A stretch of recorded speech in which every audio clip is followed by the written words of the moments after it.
We're back on Broadway with Dick Boyd, who used to own this bar right here. That's on this episode of The Attitude Adjustment Hour.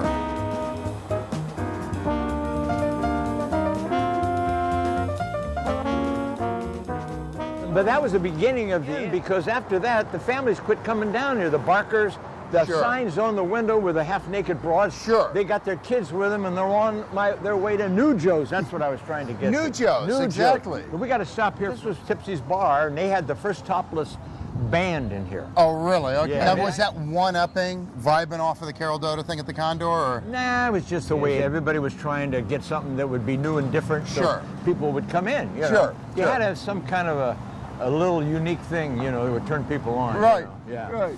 So anyway, that was. Were they good? Well, no. The thing was, they were air players. and one day, Chris Beretta, who was supposed to plug in the machine, they started to go like this, and he had forgot to plug the thing in. So they were playing like this, and you know, and who give a shit? You know, they had some beautiful boobies there, you know. I'm telling you, there was one there that must have been in a pencil sharpener. I'm telling you, they were good. So anyway, so Eddie Belasco, who was a musician himself, who was a Belasco 4, although it was Eddie says, okay, I'm going to have to teach it. So after in the morning, they practiced learning, and they eventually got good enough to go on the road. Oh, no doubt. So this was, we were right next door. Well, there was the cigarette boot shop in between. We were on the corner, but this place changed hands about 4 or 5 times. Originally, there was a French guy in here, and he called it Gigi's. He had, you know, the belly dancers in here for a while. Okay. And then, you know, you kind of lost track of it after a lot of joints changing, right here in particular. Just nonstop. I mean, there would be new owner, a new vibe, a new theme. A new gig going on, right? Yeah, new theme. We moved down to the corner of Broadway and Romulo Place to the Hungry Eye. This was the location for Dick's nightclub, Pierre's. Okay, now this was, of course, my old joint, you know.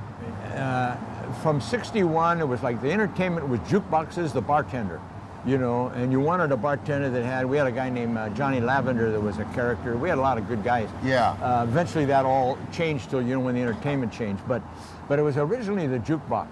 And then we remodeled and we put in a Montmartre theme from, the guy was a stage set designer in Hollywood. And so you did the French vibe with the paintings, they're kind of rustic looking of Paris and that kind of thing? Yeah. I think there's a couple pictures you'll see there where you can see the background. It's a Montmartre. Good, okay. And it has windmills and, you know, all that stuff. But anyway, then we moved from that when we got a Latin group finally, as things escalated from the jukebox to whatever was next. Well, what happened, the Condor put in a piano and a bass player, Vernon Alley, on Sundays. And so then everybody thought, well, we got to do something on Sundays. Until football season, we got the football players, and that changed everything. We had rock and roll by then, you know. And you had all the 49ers come in of that time, right? And a lot of the visiting teams. The Bears came and hung out for a while, for days afterwards, and the Packers hung out. I got to know a lot of those guys really good. Yeah, good guys too. They were all good guys. You know, yours was the Jock Bar. Now, the name of your place was Pierre's. Pierre. Well, that's why we had the Montmartre theme. Okay. Because my partner's name was Maurice Etienne Pierre Bessiere. Okay. So he took that, and there was a little gold thing that said Pierre's on it, right there where that sign is. And then there was an open cafe here where you saw the picture with Margo in. By the way, the Margo that Dick is referring to is Margo St. James. She was the first cocktail waitress at Pierre's. And beyond that, between 1970 and 1990, she was an activist fighting for sex workers' rights with her group called Coyote. Call off your old tired ethics. She's been friends with Dick for over 60 years. And then we had a little outside bar. It was a corner. Oh, really? Yeah, and the bar came out of the Richelieu Hotel. Richelieu, okay, right. Richelieu. So we got that bar out of there, and then we got an old 1880 cherry wood bar for the back. They're both still in there. Back bar. They're both still in there. Are they really? Yeah, they're both still in there. How old are they? I mean, are they old? One of them went around the horn in the 1880s. Wow, that's they're old. So they belong here in this old part of town. That's nice. You know. When the Topless came, you know, we escalated. Well, my partner got married and went to Europe. So I was a gambler. So I grew up to Lake Tahoe, and we'd been drinking, me and this guy, he was a coach at Oregon State. We'd been drinking for a couple of days, and I'm really tired. So I need something to wake me up, and I'm not a guy who takes pills. So we went up to the lounge, and Chuck Rio and the Champs were playing. And man, they pulled me right out of the doldrums. So I said, I got to get those guys to Broadway. Have them over. I got to get them to Broadway. So what I do is I sent him a card through the waitress. He meets me, and I said, "What do you guys get paid?" Now, we'd never paid more than $3.50 a week ever for any, and hardly anybody on the street had paid more than $3.50 a week. But which wasn't bad dough for the day. It's all relative, right? It's all relative, okay. Yeah. But it was more than anybody wanted to pay. Yeah. You know. So anyway, I said, "What do you guys get?" He says, $2,500 a week. I went, "Oh shit, I'm out of here." He goes, "No, wait a minute. Where are you at? San Francisco?" Yeah. Okay. He said, "What if I did $1,500 for 3 weeks?" And I did it. And Maurice was still in Europe.